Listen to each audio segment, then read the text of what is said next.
It's a great pleasure to be back here at campus, and who could have asked for a better day today on March 1st to kick things off? You know, you talk about spring, that's literally where we are, 68 degrees and shining. So great to be on campus, and the little that I've heard so far, it's been very exciting here. So I'm glad to be the person who gets a chance to introduce the last session that we are going to go through today. Our closing panel session is Diverse Workforce Development in Action, bringing together corporate DEI experts who will share their challenges and successes in the workplace DEI space. They'll also discuss the benefits of developing career pathways, programs for diverse professionals, from graduates to management. Today's session is moderated by Dr. Simone Cummings, Dean of the George Herbert Walker School of Business and Technology here at Webster University. The discussion will harken back on our conference theme that we've been exploring all this time. And the question to answer is, what does the next level DEI work look like? And we are very, very fortunate to have this amazing panelist group here today. A very good friend of mine, there's Zure Coleman-Fry. She has a lot of titles, so I'm going to try my best not to butcher them. She's the Vice President of Diversity, Equity, and Inclusion Office of Women and Minority Inclusion Officer and Equal Employment Opportunity Officer at the Federal Reserve Bank of St. Louis. Welcome. Ebony Jones, Director in Inclusion and Diversity Lead at Accenture Federal Services. Welcome. And Ashley Storman, Manager of Diversity, Equity, and Inclusion for the Neo Honor Society. Welcome. That's it. Over to you, Sumit. Thank you. So I'd like to start today, and this is a very relaxed, very laid-back panel, but I'd like to start by telling you a little bit, a story about myself in terms of the DEI space. So when I was younger, right after, or as I was completing my master's degree in health administration, I was interviewing for fellowship positions. And I interviewed with a hospital CEO who I happened to know. And I remember sitting in his office and we're having this conversation, and he says, "Simone, you're a great candidate. I think you would be an excellent fellow. You would be absolutely wonderful in this institution, but I don't think the faculty and the staff here are ready for someone like you." And he meant someone with brown skin. And so, I took that and I thought, well, if they're not ready for someone like me, I don't want to be in that space. This is not someplace I'd like to be. And here today we have three beautiful DEI experts here to talk a little bit about what organizations are doing today to support individuals in that space so they don't have to deal with situations such as the one that I dealt with. So I'm going to start here, and I'm going to start with Ebony. And I'm going to ask her to give me an idea about why DEI matters to you and to your organization. All right. Well, hi, everyone. Ebony Jones. I'm probably the only one not from the area here, but a part of Accenture, a global firm, but I specifically am the ID lead for our federal practice.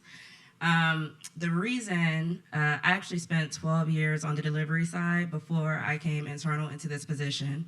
And so, really delivering all the way up to senior manager. And I know the challenges that I went through to make it to that level. I know the importance of representation because I did not have that until many years into my career. Someone who looked like me, who could support me and help me advance me, sponsor me. So with that, I was always involved in people initiatives, but and I also we had a major, what we call a diamond account. I led inclusion diversity efforts there.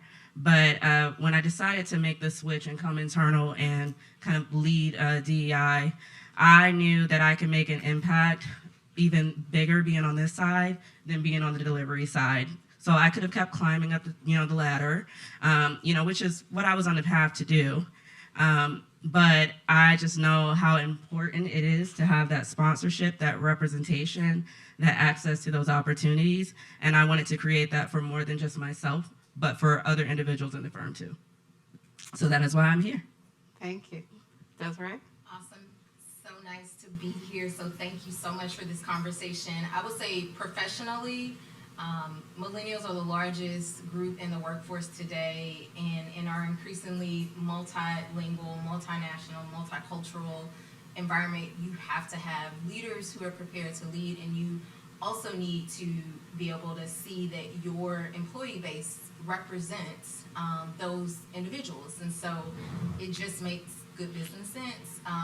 Personally, I've shared before that I wrote a personal mission statement, which is really to advance equity and empower women. So every day I want to be working towards that. And so for me, DEI, it is the cool new job to have, but it is also very personal, and I want to see my efforts achieved. All right. Hello, everyone. I'm Ashley Storman. And for me, I'm very passionate about diversity, equity, and inclusion.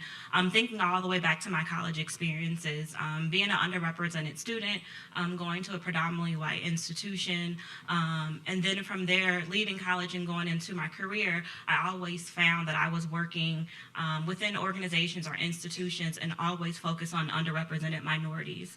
And being familiar with the issues and concerns and things that come up for that population, as I worked my way throughout my career, it became important for me and a personal mission for me to be able to implement programs and strategies so that people of color, people from underrepresented backgrounds can show up in these spaces and be their full authentic selves, and be able to do great work along these organizations that they're a part of. So it's my personal mission. It's what I enjoy doing, and what I will continue to do. Okay. So tell me, why does DEI matter to your organizations? Why is this important, and why are they investing in you as DEI professionals in your organization? I could take that. I think a lot of organizations are realizing that ESG is the name of the game. So your employees, your customers, your constituents want to know that you're doing work in an ethical way. They want to see your governance structure. They want to look at your board and see it be representative. And so I think that was the starting place for the conversation. Certainly 2020 accelerated that with the murder of George Floyd. And so I think a lot of organizations took a step back to reckon with their own employees, with how they've done work. And so you saw this mass influx of dollars of chief diversity officers being hired. I'll say in my organization, we conducted a racial equity assessment to really understand, at that time, Black employees' experiences. And so I think having that data is part of the reason why there's such an organizational commitment to it, and really understanding that as you make improvements for one group and create equitable outcomes for one group, a rising tide does lift all boats. And so it's an opportunity to care for employees. I think for me, one thing I would say that I love about Accenture, and probably why I've been there for almost 15 years, is that we always make an effort to get it right. That doesn't mean that we're perfect, but we always make an effort to get it right. So by that, I mean, we've been in this inclusion and diversity game for a long time, but we continue to recalibrate. So every year we continue to look at what can we do better. And you're absolutely right in terms of DEI. That's the buzzword of the century, right? Everyone is talking about DEI. But we've had a very strong focus on it, I would say, first from a gender perspective. And then, of course, in 2020, just like everyone else, we looked internally and said, what could we be doing differently and better? And we have a very public commitment because, we don't want to just talk about it. We want to make sure that we're being about it too, right? To make sure that we're improving our representation, because it is important. Diversity of thought makes us stronger. It makes us more innovative. And we want to make sure that we're also reflecting the clients that we serve. So it's just very important to make sure that, the core, our base of our people, it's very strong. We're continuing to improve our culture and making sure that it's not only about diversity, right? Everyone feels included, they're supported, and we're making sure that we have that diversity at all levels. Yeah. So at New Honor Society, about 3 or 4 years ago, we are a small boutique agency, advertising agency in St. Louis. And about 3 or 4 years ago, we were an organization that was primarily white. And so they brought me in about 1.5 years ago, really wanting to recruit more, retain more, and really get more underrepresented populations into the organization. And so since I've been there, we have created a DEI charter to really speak to what we want to do, what's our vision, what's our purpose. And so it focuses on the workplace, and so the culture, making sure that we have those recruitment and retention efforts in place. It focuses also on the work that we put out. As advertisers, we understand that we have an opportunity to change minds, to influence individuals. And so we want to make sure that the work that we're putting out into the world, that it's perpetuating stereotypes and it's perpetuating biases. And so it's really important for us as an organization to continue to grow. We've seen growth. 2 years ago, we improved it to 24%, and we're continuing to move our diversity more and more and more. And we're doing that by building partnerships with local organizations, also with developing pipelines with different universities and institutions, because we also understand that in this field that there aren't many brown and black people who go into marketing and advertising. And so really making those connections so that we can let students know, hey, we're here for you. This is an organization. We're working to create an atmosphere where you can feel accepted, respected, and valued coming to New Honor Society. And so we're on our way, we're doing the work, and we want to continue to do the work and do it in action.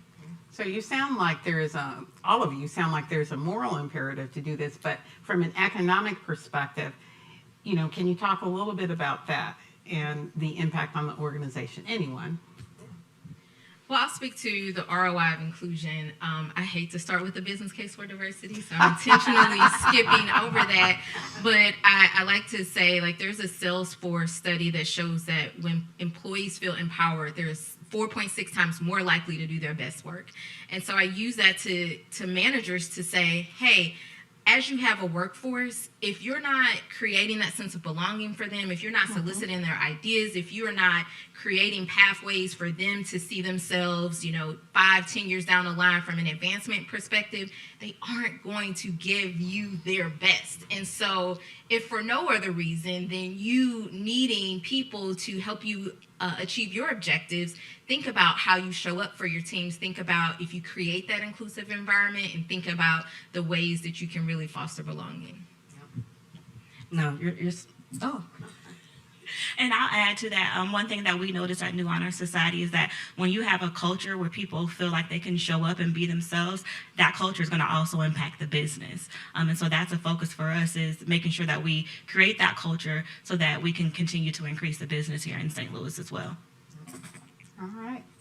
So can you tell me a little bit about what DEI looks like in practice within your organizations? We talk a lot about DEI, and, all of us want to have diversity, equity, and inclusion in our organizations. But what does that really look like in practice when you have a fully vested DEI function in your organization? Yeah, I can start. Well, one, I kind of spoke a little bit to our public commitment. One, I think you have to tackle DEI at several different levels. So the commitment has to come from the top, or, it's not going to work. So from the top specifically, I mentioned we have goals to increase the diversity, and specifically for our African American, Black, and Latinx, Hispanic American population, and for women, for genderless binary.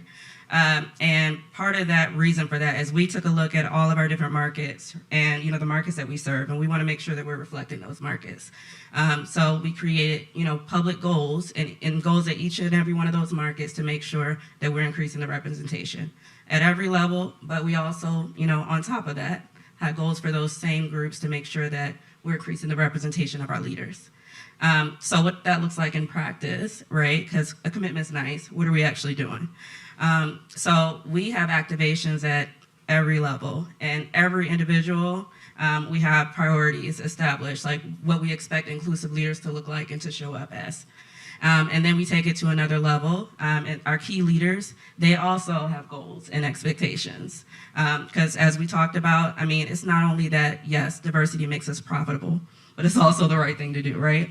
And then within our key business organizations, we have different action plans, and we have key leaders across the organization who are helping to activate and hear from the people and make sure that they're amplifying. So it looks like a lot of things.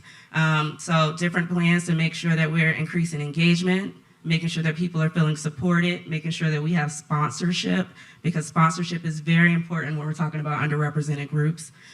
ensuring that we have access to opportunities, and then even more broadly, education and different programs. So we're being very intentional, and we're leveraging data also to make sure that we're doing the right things and making the right impact, which is very key.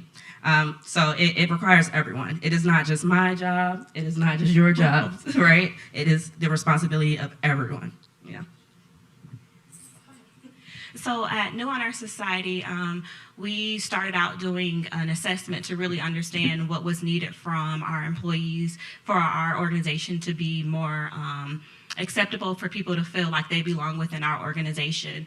And so two things that we learned right away is that the middle management and those entry-level individuals, they're looking for more representation when it comes to leadership. And so one of our goals is to increase our management and our leadership representation by 20%. And so that we understand that representation matters. We understand that our employees want to have managers and leadership at the table who can speak from their perspectives and from their understanding. The second thing that we are focusing on at New Honor Society is we're focusing on improving our retention by 5% as well. And so some things that we have done to do that is that we implemented an interview guide process. And in that interview guide, we have questions, but we also have an assessment at the end that really speaks to what we are looking for that position. And so that we're not bringing in people who we're familiar with, because we often do that when we're interviewing, but people who can really come in and impact culture, but who can actually do the work as well. The second thing that we have done at New Honor Society is a practice that we're putting into place right now is that when we're hiring and we're going through that interview process, that we are requiring that all of our hiring teams, that they are being intentional in interviewing folks from underrepresented backgrounds, 2 to 3 individuals before we even make a decision on who was going to fulfill that role and getting the right candidate. And that's so that we're providing access to the community in St. Louis and to those individuals from marginalized populations to be able to have that opportunity to get into New Honor Society. And so just making sure that we're being more intentional and that we're really taking those steps to make sure that we are practicing what we are preaching and really taking action steps. So I'd like to think about this in pillars. When you talk about the D, that's obviously diversity. The E is equity. I is inclusion. And you can add some letters at the end, right? So people will add B for belonging or A for accessibility. So under diversity, that's really looking at who's in our organization and not just looking that, but at what level do we have folks represented. So we are launching a leadership development program to really ensure that at the highest levels of our organization, we're reflecting our communities, and we're looking at our succession planning processes. We're looking at our hiring practices. So we'll be working with the consultant to think about, to evaluate all of our hiring processes and see where we might have inconsistencies, and also pinpoint where we might be able to adopt some industry best practices. So under the E, that's the area that I think gets the least amount of love, but it's what I love to focus on because it's all about practices and systems and policies, and it's evaluating, do your current practices produce the outcomes that you want to see? So one of the things we're looking at is our performance evaluation data and looking by division, also looking, disaggregating the data by race and gender to ensure that as employees are being evaluated, it's done in the most equitable way possible. We're coaching our leaders to think about compensation and ensuring that for similar jobs, they are compensating people equally, and where there may be variances, doing equity adjustments to keep people whole.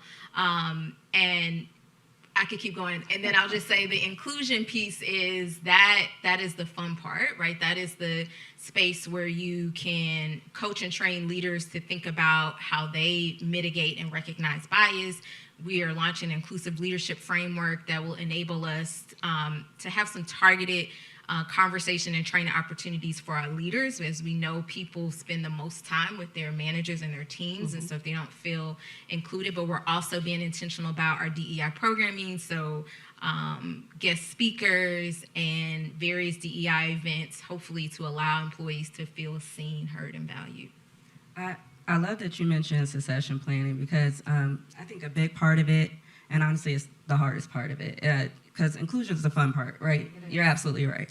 But I think a lot of the work comes with trying to get to what we call the frozen middle. So, that kind of middle management leadership, the people that, the employees engage with on a day-to-day basis. In order to really affect that and affect that representation, you have to be very intentional and doing, that succession planning and really taking a look at your leaders and taking a look at your teams and saying, what could we do differently to make sure that we change this representation? And I would say that is a huge focus for us right now. I mentioned activations at every level because, different things appeal differently to different people, right? And what you do want when you're talking about diversity, equity, and inclusion is you want people to show up authentically, right? So your cause may not be my cause. And to a certain extent, that's okay. Everybody is on different journeys. But when you're doing activities like succession planning, and we actually have kind of a step below that, also called advancement planning, is we're looking at, the career trajectories of every individual, but we also look at it with the diversity lens as well. And we are assigning people sponsors, and we're saying, what does Ebony need to do differently to advance to the next level, or whatever her aspiration is.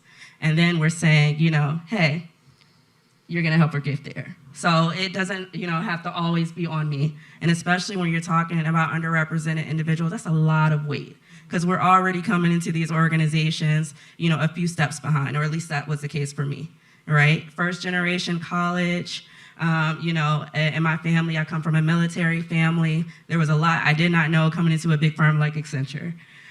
So being able to provide someone with the tools, access, and the support to get them on the same playing field as everybody else, that's how you improve that representation. So thanks for bringing that, because you just, triggered me.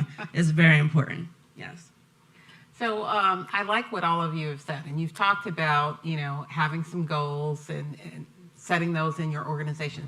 How do you counter this idea that you are giving preference to African Americans, minority professionals, when you set these goals and you set up these systems in your organizations? Ooh-wee. So this is a question that we typically get. Mm-hmm. And I think people sort of see it as a zero-sum game, that if I win, then they automatically lose. And so I counter that with data, right? So we say, let's look at the number of individuals who were hired. And as we look at that data, let's see who was passed on to screening. And then let's look at who made it from the phone screening to the interview. And then once the interview with the hiring manager happened, who ultimately prevailed. And we can sort of pinpoint, based on who you are and sort of how you have shown up, what the likelihood is that you will successfully prevail. I mentioned that we did a racial equity assessment, and it was both qualitative and quantitative. So we really wanted to hear from employees, but we also wanted to take a look at the outcomes we were, seeing. So we thought about retention. We asked employees to rank the extent to which they had relationships with superiors in the organization, with their peers, and with folks at various levels.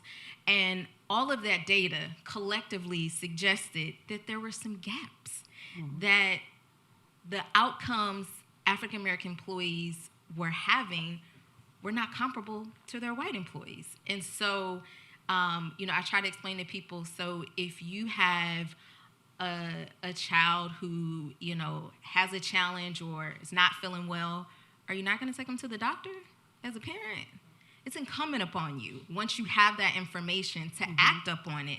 And so what I like to explain to people is, this is not preferential treatment. It's actually leveling the playing field. And it's ensuring that everyone has an opportunity to have the same types of outcomes. So that's how I talk about it. Oh, 1,000%. I will say, I always laugh at this question, because I'm like, you could literally just look around the room in your organizations and see that it's not preferential treatment, right? But 1,000%, that's the way you beat them, with data. Like, here's the data. And, we do the same equity assessments. We try to make sure that, like you said, we have that qualitative and quantitative feedback. But that's exactly it. We are responding. We're trying to make sure that everyone has equal access to opportunities, and they have the same amount of sponsorship. Because a lot of times you get, the buddy system, right? So, certain leaders, they hang out in certain groups. They go play golf together, et cetera. guess what? Those are the people who end up having access to those opportunities that allow them to advance to the next level.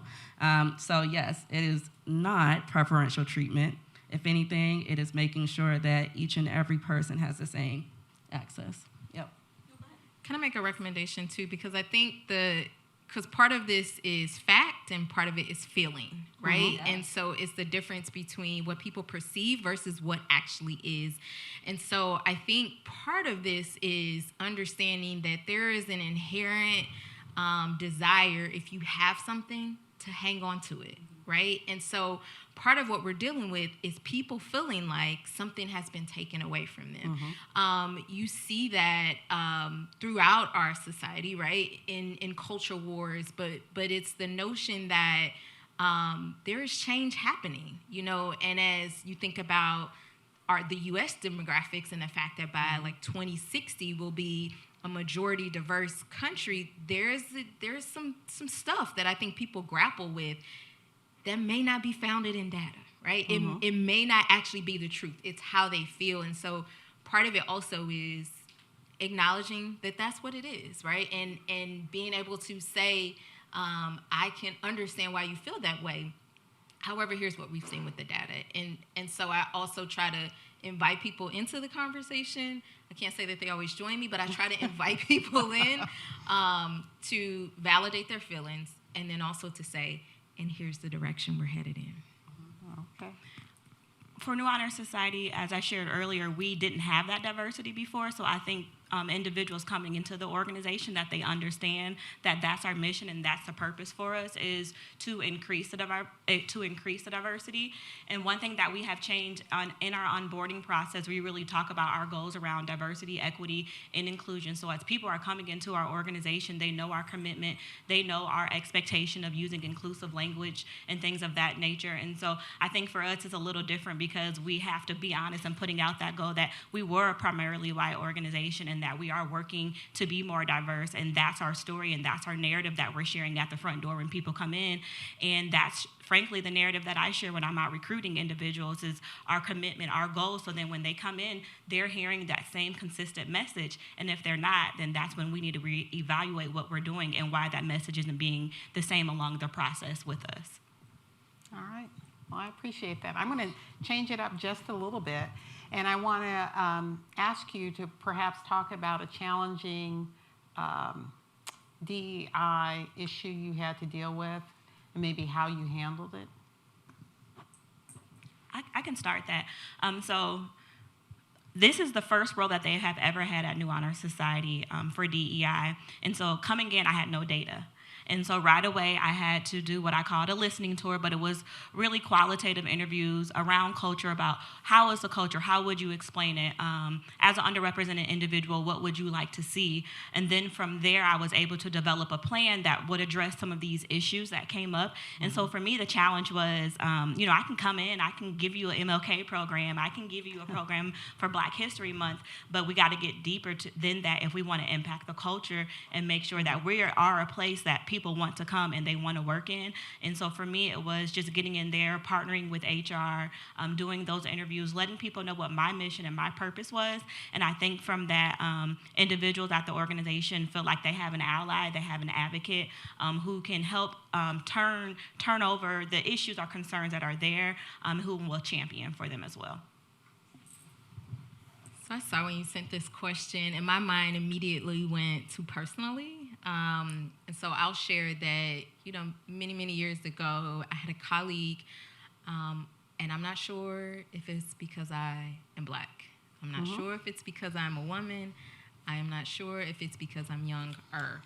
But for whatever reason, that colleague was consistently showing up in a way that attempted to undermine my credibility, that attempted to sort of try to embarrass me in groups. And I subscribe to the Brene Brown School of Thought, which is clear is kind. And so we talk about all the time in DEI, courageous conversations, when sometimes you have to show up for yourself. And I had to go to that individual and have a courageous conversation. And so Brene Brown talks about, just being honest about the impact that someone's behavior had on you. So I didn't go up in there and say, you did, right? I went up in there and said, can you help me understand this? Because from where I sit, I feel like when you said X, you were insinuating this, but you and I both know that's not the case. So am I getting that right? And sort of gave the space for an open, honest dialogue. That individual didn't join me in the open, honest dialogue. It was such a, it was sort of, well, that's not really what I meant. I'm sorry if you felt that. But for me, it was exercising a muscle that I think, quite honestly, every DEI leader needs to have, is to be able to sit across the table and have an honest conversation. And it may not always result in, sort of a kumbaya moment, but I can tell you that the behavior changed, right? So by being open and honest and transparent and saying, this is what I'm seeing, let's have a conversation about it, there was a shift. And so I just wanted to bring that into the room. Thank you. I thought about your question a lot. And I was like, I don't know if I have an answer to this. Mainly, I think DEI is a journey. Culture change is very hard. I think many of the challenges, I am still trying to conquer them within the organization. But I think one thing that I have learned, I think coming into this role, I knew I was gonna face a lot of obstacles when I first came in. Whether, it was leaders who didn't believe, they didn't feel like, this is important to me, why should I care? So there was a lot of trying to get people on board. But I think the biggest thing that I have done and I continue to do is to try to make DEI real for everyone and making it a part of just how we do business. So, we talk a lot about the middle, level managers, that frozen middle. How do you make it real to them? Well, we change our processes. So we look at how we do staffing. We look at how we do performance, things that they have to do on a day-to-day. We make it just a part of how we actually do business. And then you start to have some of those culture changes while you're also doing the other things because you're appealing to everyone. So I think, honestly, the biggest challenge that I dealt with coming in was really just trying to get all the leaders activated and on board. Because if they're not committed, then no one else is going to believe it. So I think we've made great strides in that area, and we continue to do so, but, we still have a way to go. Yeah. I really appreciate the fact that a lot of all three of you have talked about data-driven work and that you're using data to drive outcomes. And that, I think that delivers information in a way that many people can relate. Desiree, you mentioned something earlier, and you talked about your interaction with someone. You didn't know if it was because you were Black or because you were a woman or, what have you. What do you do in those situations in which employees come to you, let's say, for example, about issues that they're having in the organization, and you do some investigating, and it's challenging to figure out, is this really a Black-white issue, for example? Is this a competency issue? Is this some other kind of issue? How do you determine those kinds of situations, and how do you manage those processes? Well, I can respond and say it's a lot of listening, right? And we'll go have a conversation with the individual to find out what are the circumstances, what happened. Is this a pattern of history? Do they have, some documented sort of sources to be able to say, this is what happened?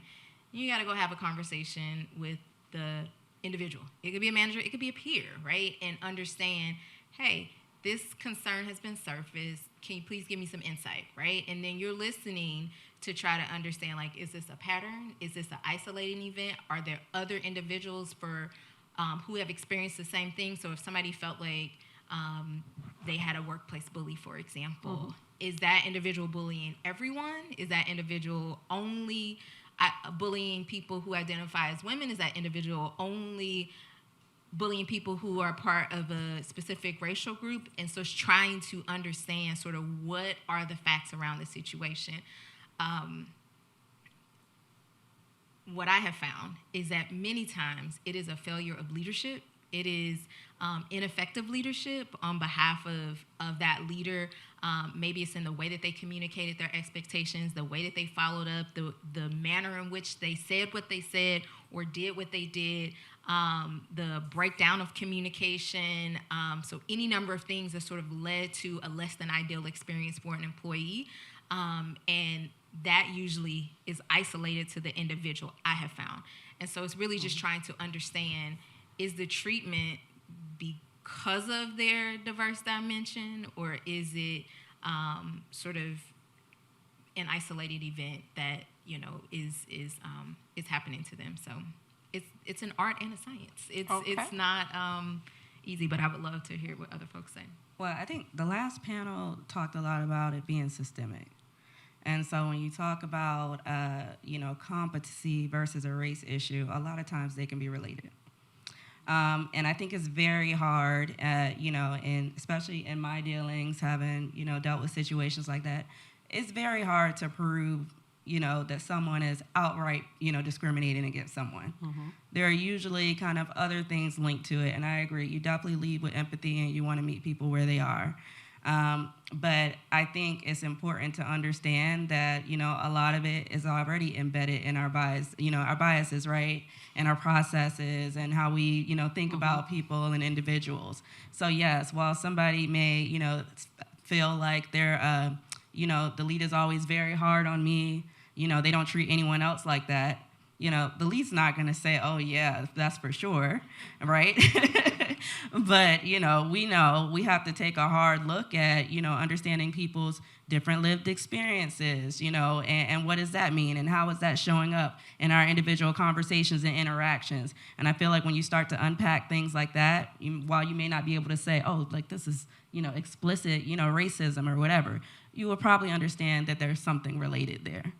So it's very important, especially for the person raising their hand and saying, I feel this way, to be empathetic, never tell them, oh, no, that's not the case, right? Understand more of what's going on. And I also think there's a way that you can provide space to learn in general, in a way that's not directly pointing fingers at anyone, where we can still get to the same outcome.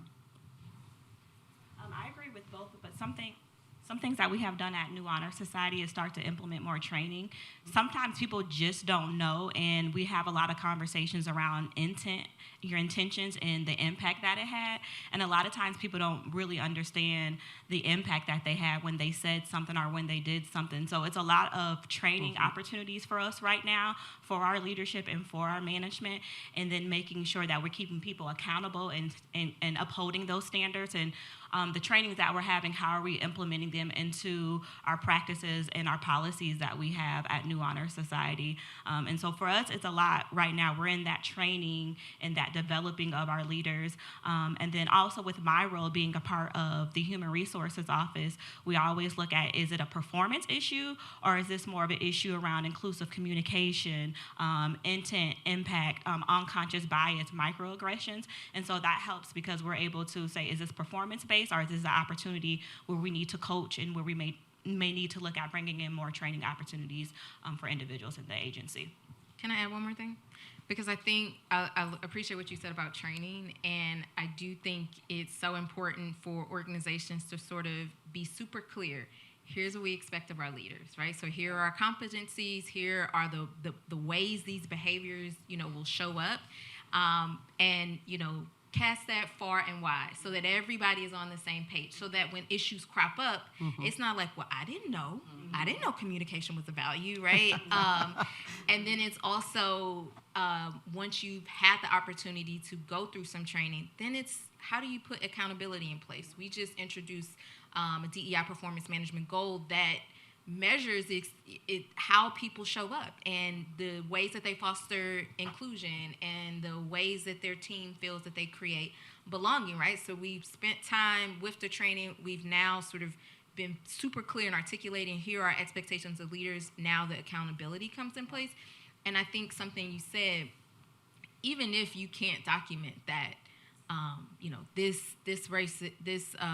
behavior was sexist or racist, it doesn't mean it's still not a training opportunity. It doesn't mean that perhaps there was a policy that wasn't adhered to. So I do think there's always the space for how do we help this leader or this individual learn, grow from this experience? How do we give them tools?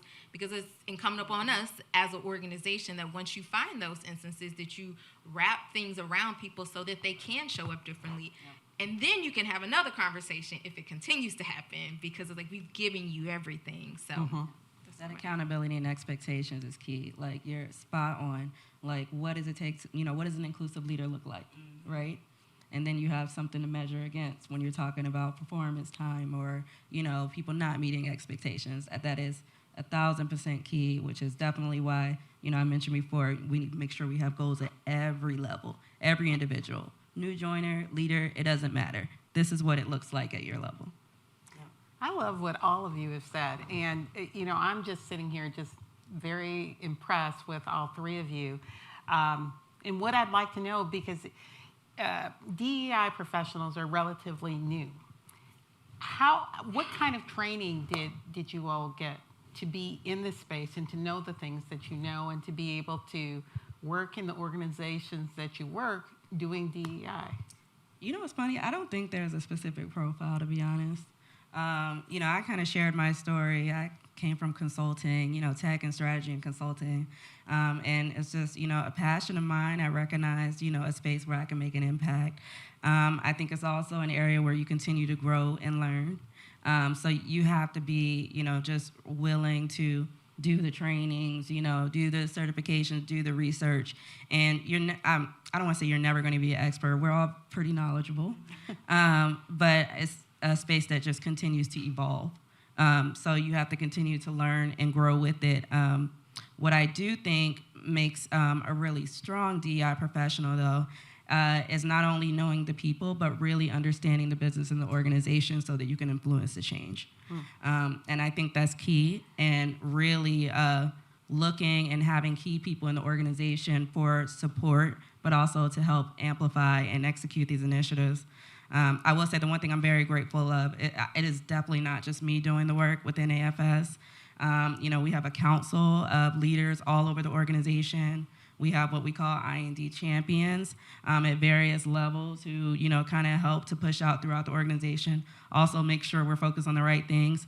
And then we have ERGs, employee resource groups, that, are owned by the people, right, to make sure that we have those safe spaces. So I don't think there's a specific profile, but I think you just have to be willing and ready to just continue to learn and do the work. I think to be effective in a DEI role, you have to really understand the importance of data. You have to be able to conduct it, to be able to put it out, to be able to analyze it and really understand it. So I think one big important part is data. And then I also think with being in DEI, you have to always be willing to learn, because there's always new things that impact culture, that impact people, that impact different social identities. So you have to always be willing to learn. Rapport and relationship building, I think it's very important in diversity, equity, and inclusion, because you have some people who are intimidated of just hearing those words. And so being able to say, I'm a person just like you, but I'm here to make sure that we're standing to these standards that we're putting out there, I think is important. But I think the main thing I would say is the data, because as we have talked about, the data is what's really going to drive. You can tell the stories and all of that stuff, but when you talk about the data and how the data at the end of the day impacts the business, they're going to hear you then.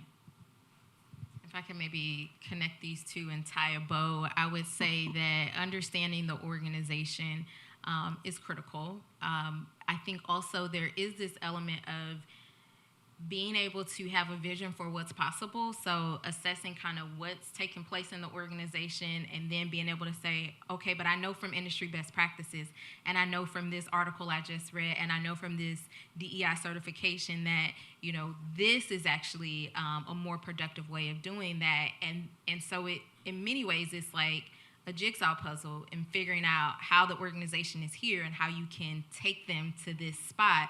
And so I think, there's like agility, there's like creativity, there's like resilience, there's leadership and communication and rapport building and everything that you said. But ultimately, it's like, how do you champion this, bring people along with you, and help to sort of lay the groundwork for organizational change, because that's ultimately what it is. So you talk about bringing the organization on, and I presume that you have to start at the top to then bring the organization forward. What kind of relationship do you have with senior level administration in your organizations? Yeah, I know for me, I set the goals at the top, working directly with the CEO, the CHRO, and the COO, and we meet very regularly. I also meet quarterly with the board. The board is very passionate and wants to understand and make sure that we're making strides with I&D. And so it is on our agenda on a quarterly basis, and that's something that we talk about and we have in-depth discussions. Because I agree with you, it's not just enough to, one, make the commitment at the top. It's also can't just be grassroots. It needs to be at every level. But if you don't have the commitment at the top, you don't have anything. And so I am fortunate enough that I am in the room with those individuals. And I have very honest conversations, and I will say I've had moments where I'm like, oh, I might get fired after this meeting because I'm going back and forth with the CEO. But I appreciate that, he allows me the space to do that because that tells me he respects my opinion. And sometimes, we have really tough conversations, but as, in that room, we talked about, what do we need to be focused on, and then we engage and work with the other leaders to try to activate. So a lot of people in our position, I feel like who have not been as successful is because they don't have that access. And without that access, you're not going to be successful. They have to hear what the people are hearing. I'm able to be in the room with leadership and be a part of those meetings. So I think a lot what you said is being honest in those conversations. And a lot of times, unfortunately, you may have to repeat yourself in being honest in those conversations. And then I have to be able to have others carry the load since I am the only DEI person within the organization. Really asking leadership, okay, what are you doing within your department to impact our culture, to impact DEI? And then being bold enough to hold them accountable to what they're saying that they're doing, and then putting the data in place to follow up. And so luckily for me, even though I'm at a management position, I am part of those weekly leadership meetings that they have to make sure that DEI is a part of everything that we're doing and making sure that I have that lens for the organization. I work most closely with our COO, Kathy Pace, who I know is on the board here, to really identify where we'd like our leaders to be, kind of what's possible for our organization. I also believe having the support of, the people. So our ERGs, there are many, many groups around the bank who are focused on DEI and may have their own council here and there. So I kind of, I love a top-down, bottom-up approach because I think that is what generates energy and excitement around it. And then with that executive level support, you can go forward with implementing your plans. One thing I would like to add that we have done at New Honor Society, for our culture and inclusion team, we have made that an opportunity for those folks who are truly interested to volunteer and to be a part of that. And I think that's also impactful because people can be passionate about something outside of their work. And if they want to have a session, a training, a program around an identity that's important to them, we are promoting them and we are pushing them to be that champion. And so I think that brings a lot of advocacy in the organization and for people to be able to, whatever they want to see in the organization, to be able to be a part of that and make that come alive. And like I said, it's a voluntary opportunity, so people can come in for a year, they can come in for 6 months, but I think that also buys into what we're trying to do is people feel like they have a voice in creating some of those opportunities as well. Thank you. I want to kind of start to close this out, but one of the things I want to know before we take this over to question and answer is when you are faced with challenging DEI issues in the organization, especially, Ashley, I'm thinking about you as the only person in there, who do you go to talk those issues through? How do you manage that whole process of trying to talk something through and get some guidance that will help you make better decisions and better handle the issues that you're facing? For me, at New Honor Society, I have my vice president of HR, who I probably check in with on a regular basis, bounce ideas off of. I also have the culture and inclusion team that I work with, but I am also finding the allies within the organization, right? Because sometimes something that someone else says, they're going to accept it versus if someone else says it. And so just really making my allies across the organization, knowing who those individuals are and pulling them into the plan. Because like I said, I can't be the only person, and I believe you said it, you got to have those people who are entry level as well. And so it's the allies, it's being honest and having regular conversations with my director, but then also being a part of that leadership team, I think is what helps me when I have many difficulties in doing some of this work. St. Louis DEI Consortium is a wonderful resource that sort of convenes DEI practitioners to share best practices. I found that that's been really, really helpful. And then having trusted peers in the organization has been great to say, like, okay, now if I say this, how do you think they're going to respond? And, would you recommend talking to that person? So just having somebody to bounce ideas off who understands the culture has been helpful as well. Yeah, similar. I have people both within the firm and outside of the firm that I rely on. I think, within the firm for sure, I have my lead. There's other kind of leaders who I trust, and I think the beauty is different backgrounds too. If I'm wrong, tell me I'm wrong. Should I be thinking about this differently? Because I'm here to learn too. And I think that's important. And I do, kind of like you mentioned, different levels. I'm not just talking to the senior people in the firm. I rely a lot on my team for sure. I do a lot of mentoring, and coaching, and I get their advice and opinion too. But even outside of that, I feel like I'm blessed to have, a circle from different walks of life. And, I poke them too, whether that's, my boyfriend or my friends. And I have a friend who's a lawyer and very passionate, and she loves to give her opinions. But, I leverage all of them because, DEI is hard work.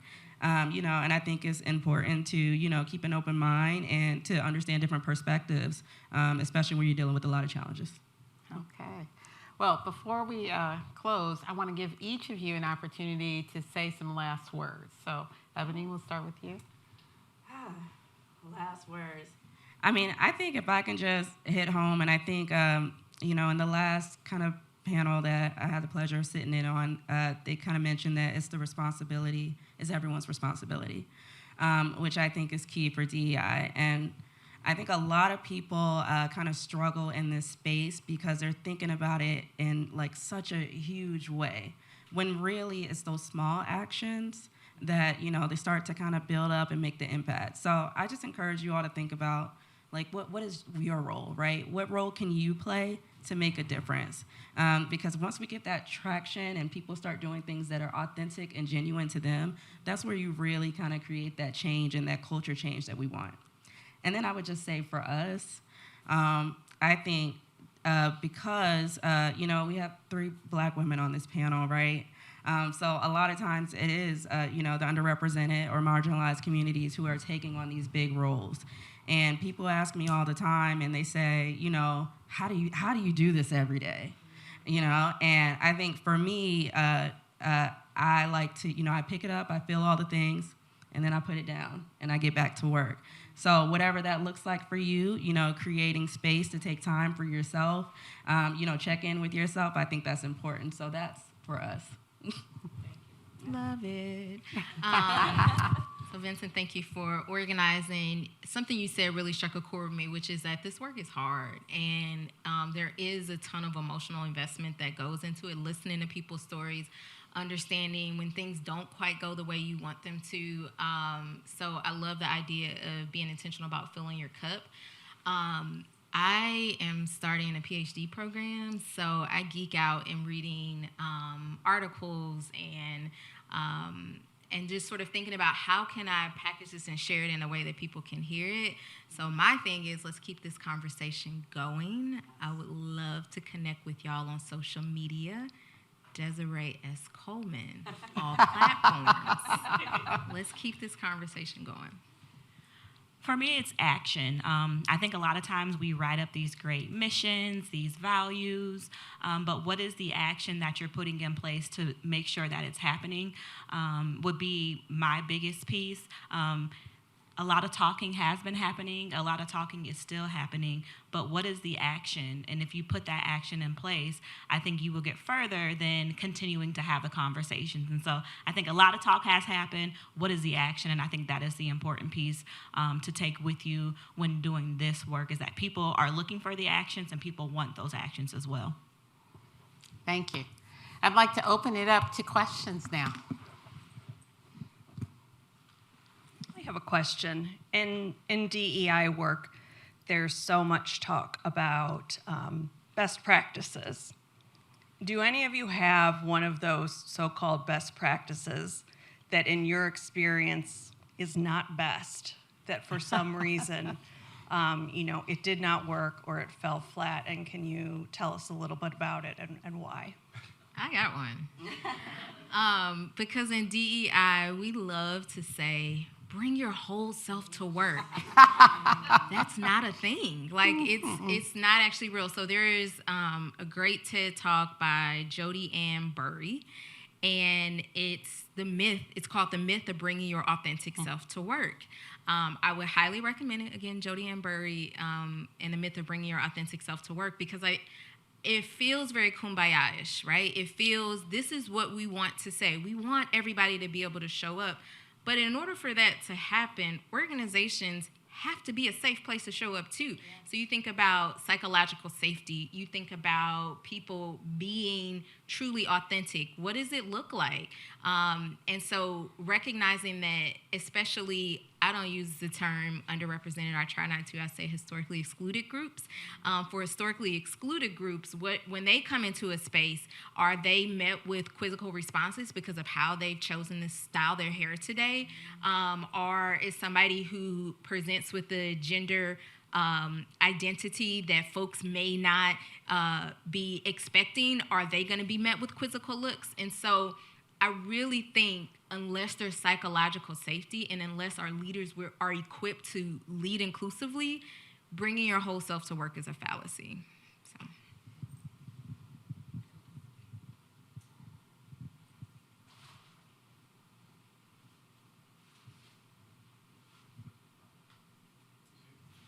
Some event happened back in 2016 that involved people being attacked viciously, verbally.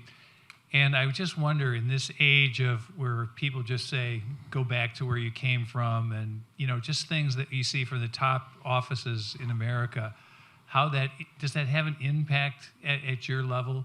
Because it seems like anytime you turn TV on, you're seeing people like you who are trying to build inclusivity. Instead, we're surrounded by people who want division and anger, so how does that affect you in your position, and how do you deal with it if it does? You mean like affect us personally? Yeah. And in your position. I would say both. I think the thing about when you take up the kind of DEI charge, I'll call it, you can't just ignore what's happening, in the world and just say, oh yeah, but we're an equitable company. No. You have to understand that while those things are happening, that the people who work for your company are feeling things, right? And so it's not enough to just come into, work and kind of wear this mask and keep going on like everything is just fine. And so we do respond to that, and we make sure that, we not only communicate and make sure that, our people know that we care and we know that this is what you're going through. But we also set up forums to have, discussions. We provide, support through our EAP. So we take various actions to make sure people are feeling supported. And I think, and I would say for me, what I appreciate is that I have, a group of individuals around me who know that this is probably a lot for me, even though this is my job. Mm-hmm. So they rally around and they support me too, and they make sure that I take the space that I need, because it is a lot. And I would say it's very hard. A lot of times these different events happen on weekends, and I go back into work mode, because we're thinking, how do we respond as an organization, and how do we make sure our people are cared for? Meanwhile, I'm still feeling all the things too, but I have to kind of turn that off for a moment. So yeah, it's a lot to manage, and it's been a trying several years, because it's literally something I feel like every day, every week. But that is something that, you know, we have to manage personally, but also we manage as an organization. Yeah.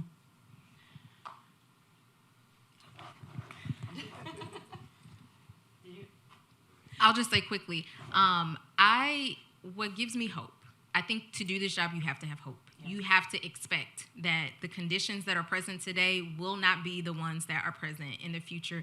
And you also have to have like a clear vision, like a determined, like dogged vision of like, this is where we're headed, right? And so you face setbacks, you face challenges, but you keep headed. And so what gives me hope is looking back to social movements of the past. So there was a time when women could not vote. There was a time when women could not own property. There was a time when it was legal to separate Black school children and not give them access. And so with the dedication of advocates and literaries and artists, right, that discussion reached a tipping point and something changed, right? So there is crazy town happening around us. And I just have to keep telling myself, like, this is where I know I'm headed for the organization. This is the good that I want to put out into the world and what I'm hoping to see, and it's going to happen. And to your point, I don't think you can do this job, one, without tenacity, but two, without being able to see a light at the end of the tunnel.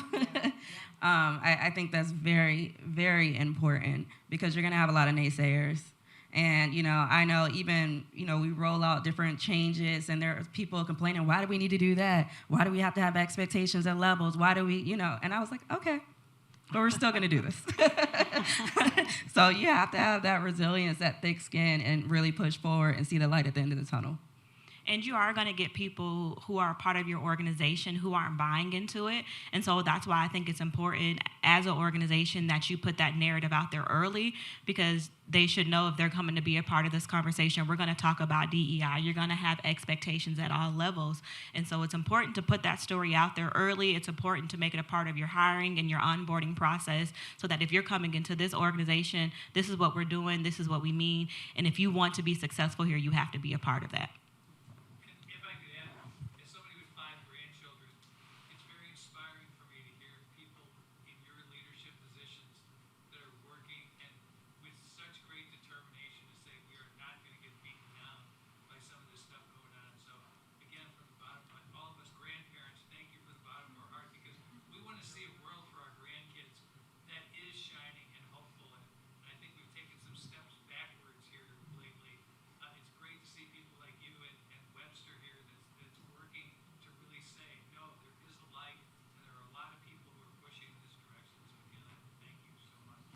Thank you. I see you have a question. Thank you all. I concur. I have several questions running through my head, so I apologize if this comes out clumsily because I'm going to try to distill this.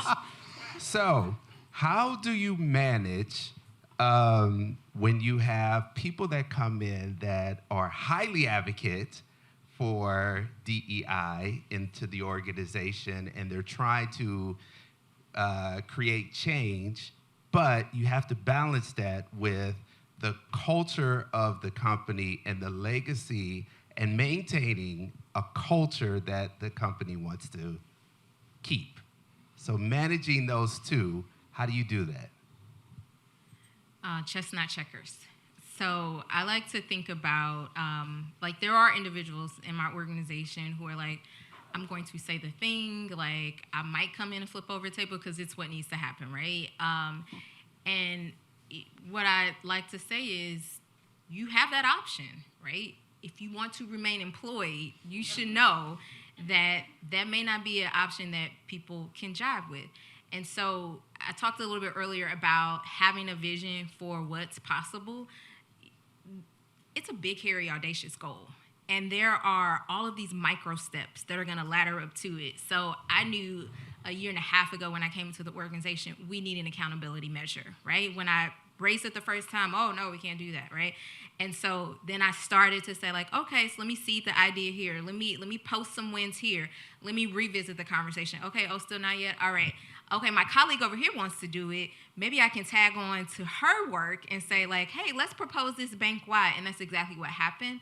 So I think that for individuals who are passionate, recognize that you exist within a culture,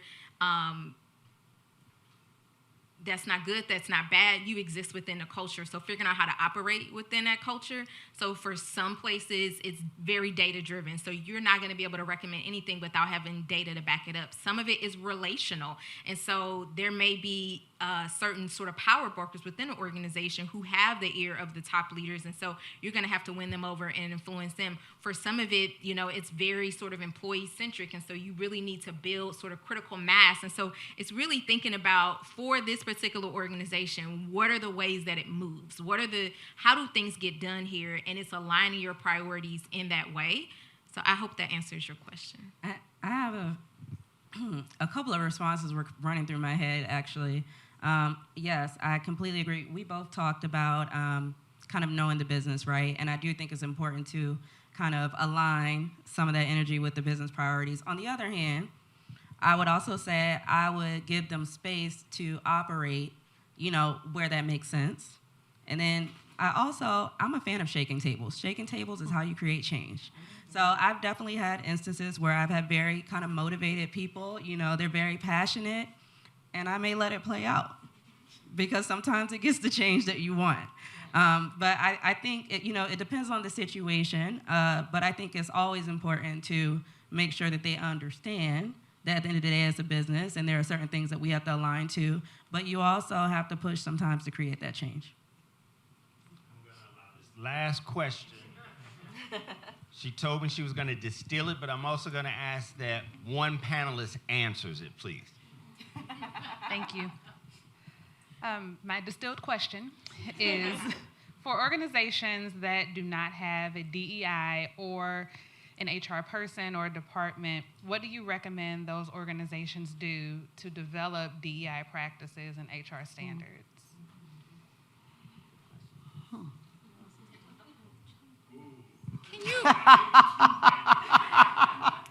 Can you say a little bit more? I'm curious, where might there be a place where there is not like an HR function? Can you say it again? Where might there be a place where there's not an HR function? Or for an organization that does not have an HR department. Like a small organization. So I think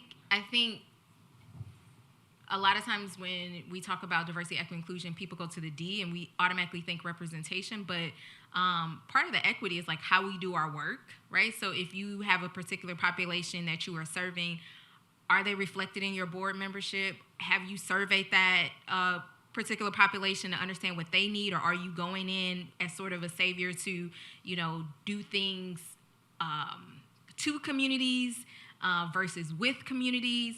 So I would think about some of the ways that the work is showing up. If there are particular, whoever is the decision maker, right? So even if you don't have an HR person, you can still say to the decision maker, I think this, and this would create a better workplace. Like, are you willing to do that? And think about things that like high, medium, and low stakes. So what's free, what's, everybody can get on board with, what's that place you can push just a little bit? And then kind of what is that bigger pie in the sky that would require some resources to be allocated with it? That's how I think about it. Are we still just doing one person? I'll let you go. Okay. I also think, especially because it sounds like you're talking about a smaller organization, I think it's important to understand what the needs of your people are. Because it may not be, we're talking about huge firms, large firms. So it's a little bit different. And even when we were like kind of doing, data and equity assessments, we're looking at typically like 50 or more people, right? I think when you're talking about smaller, I think that they're really just looking and thinking about how can you have inclusive practices, right? So really just building it into your business, thinking about, what you do in the community, what's important to people. I think starting there is really core, because you want to make sure that you're meeting the needs of your people and not just doing things for the sake of doing things. And that's exactly what we did at New Honor Society. So if you all have like an employee engagement survey, or if you can do some interviews to find out what they want, because once the people are satisfied, they're going to stay around. And then also maybe put together like a committee of people who are interested in seeing this out. Since you don't have that one person, it may take a team of folks who are passionate and willing to volunteer as well.